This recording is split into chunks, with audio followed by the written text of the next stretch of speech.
There are more millionaires leaving the UK this year than Russia or China or even war-torn countries. And it's not by accident. It's a result of policies that are having Brits packing their bags. The super wealthy have begun leaving the UK. 10,000 millionaires. Billionaires and millionaires like us that are leaving the country. The UK literally tops the global charts for millionaire departures. And this is a signal that something is shifting beneath the surface of British life. Today, I want to dig into the story of why millionaires are not happy, what that might mean for the country's future, and find out where are these people going. So Britain is projected to lose 16,500 millionaires this year. That's more than any other country ever recorded by Henley and Partners. According to the Financial Times and a survey from Savanta, nearly 29% of those with over £5 million in assets are seriously considered changing their tax residency. That's almost 1 in 3 rich people. These are people whose exits are actually felt in boardrooms and family offices. They're entrepreneurs, CEOs, and just really rich generational wealth that helps fuel the economy. Like, you need to understand that rich people leaving can have massive impact on the UK's investment climate, innovation, and even its identity as a country. By the way, the more I looked into this, the more I realized that this story is not just about millionaires trying to preserve their wealth.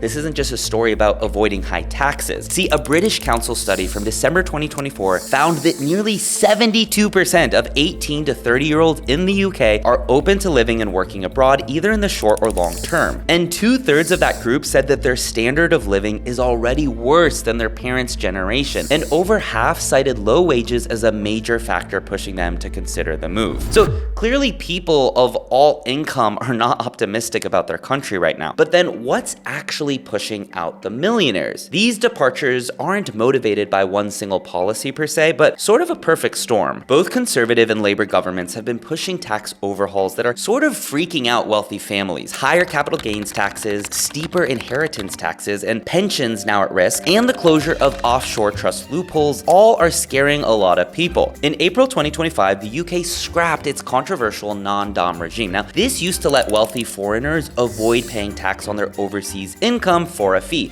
That's gone now. So are the special offshore trust benefits, and suddenly a lot of assets that were previously shielded are now exposed to the UK's 40% inheritance tax. Add to all of that a budget deficit and talk of a new wealth tax on fortunes over £10 million, and you can see why the uncertainty here is off the charts. So this mix of higher pressure and unpredictable messaging by the government is creating what many Brits are calling fiscal anxiety. But hold on, is this really an exodus, or is this just some sort of hype? Because some experts say that the millionaire exodus story is exaggerated. See, the Tax Justice Network and Patriotic Millionaires pointed out that the predicted departure of about 9,500 wealthy individuals in 2024 is just 0.3% of the UK's millionaire population. And they also note that the Henley report only counts liquid millionaires, like people with cash and liquid assets, not actual total net worth. They also claim that the word exodus is more sensational than accurate. But still, perception matters. Even if only a fraction of the wealthiest leave, the loss of their investments, networks, and influence could feel like a much bigger hit. Okay, next I was curious about where are these people going and why are they choosing those destinations? Well, the biggest winner in Britain's millionaire outflow is actually pretty clear here. It's Dubai. In 2025, the city is expected to attract nearly 10,000 high net worth individuals, more than any other city in the world. And for wealthy Brits, the reasons are obvious. No income tax, no capital gains tax, and potentially a long-term golden visa that makes life easy for investors. But what makes this shift different is that it's not just about moving money like we've seen historically. It's also moving people's entire lives. Long-established British families and entrepreneurs are setting up their business in Dubai. Wealth managers in London right now are saying that many of their clients are shifting operations to Dubai, and several UK law firms have even opened up branches in the city to follow them. The contrast between London and Dubai right now couldn't be sharper because of all those regulations and tax rules. And for people managing generational wealth, uncertainty is as damaging as high rates. Dubai offers predictability that the UK does not right now. And once you get a golden visa in Dubai, the terms don't change every year. And then there's global connectivity. Dubai is attracting banks, hedge funds, and family offices that were once just concentrated largely in London. People also like the location because it connects Europe, Asia, and Africa, so it's easy to get to a lot of places, including London. Other countries and cities are in the mix here too. It's not just about Dubai. Italy is offering a flat tax of €100,000 on worldwide income. Switzerland, Portugal, and Malta are enticing rich people with lower taxes, sunny lifestyles, and political stability. And some places right now are even pushing investor visas that are tied to hot sectors like AI and biotech, and trying to attract entrepreneurs with growth and low taxes. Okay, so the UK government does see this as a serious problem, and now some politicians are reportedly exploring tweaks to soften the impact of the non-dom reforms, like adjusting inheritance rules or visa policies to make Britain more attractive again. There's even talk of reviving a new golden visa program, but this time with tougher safeguards. See, the old version let foreigners buy residency by investing at least £2 million, but that was scrapped in 2022 because of fears that it was a magnet for dirty money from oligarchs. So a replacement might require investors to back strategic sectors like clean energy, tech startups, or infrastructure instead of just parking cash in, let's say, property. The idea is to show that Britain still wants global wealth, but only the kind that fuels national priorities and helps grow its economy. But the problem with that is that it might be too little too late. Wealthy individuals have many options. I mean, Dubai's 10-year golden visa, Italy's flat tax incentive, Portugal's residency programs. Unless the UK creates something both safe and competitive, it risks seeing its wealthiest residents settle permanently abroad. So what is at stake right now for the UK? Because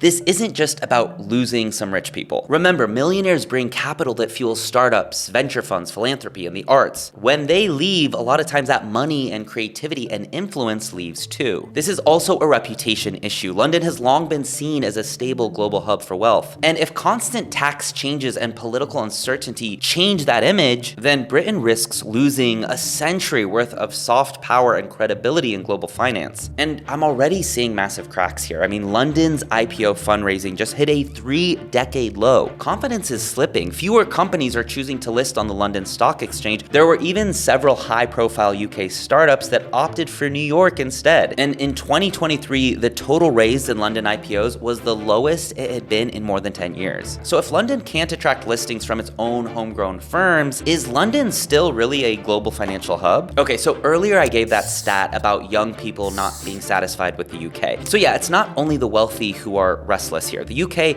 also risks a talent drain. People in tech, healthcare, even creative industries are thinking about moving abroad or just moving abroad. The FT is reporting that many younger professionals like engineers and bankers are frustrated by the cost of housing and childcare in cities like London, and that's one of the main reasons that they want to move abroad. A survey by Compare the Market found that 84% of Gen Z and 74% of millennials would leave the UK for their dream job, saying passion and meaningful work matter more than salary alone. So is London, is the city that once defined global finance kind of now fading into the background? See, right now the UK is on track to lose 16,500 millionaires this year, with nearly $92 billion in investable assets. Even if the percentage does look small, the signal is crazy. Tax reform, political uncertainty, and rival countries are offering just more stability with 0% tax or a lot less tax, and that's reshaping where the world's wealthy people want to live. So the question here is no longer will London stay on top, it's what will London even look like if it doesn't? So let me know in the comments below what needs to change here. Is it smarter tax policy? Is it better political stability and certainty, or a complete rethink of how Britain becomes a wealth hub? You probably know by now that I love covering topics that personally make me think in an analytical way. And one tool that makes me become a better thinker and problem solver is Brilliant. Yeah, that's the name of the tool. Brilliant is an app that gives you exercises and lets you play with unique concepts to make you smarter in just 15 minutes a day. It has thousands of visual interactive lessons in math, science, programming, data analysis, and AI. They actually use a proven method that is 6 times more effective than just watching lecture videos. If you've ever wondered how the devices around you actually work, Brilliant's Circuits course walks you through the fundamentals step by step. You get to experiment virtually with wires, switches, and systems until it feels second nature. Brilliant helps you build understanding from the ground up. So imagine learning new things while actually having fun and seeing visuals that literally feels like a game. Plus, all content on Brilliant is crafted by an award-winning team of teachers, researchers, and professionals from Stanford, MIT, Caltech, Microsoft, Google, and more. You can use Brilliant on either your computer or your phone. Brilliant is offering subscribers of my channel 20% off their annual premium subscription, which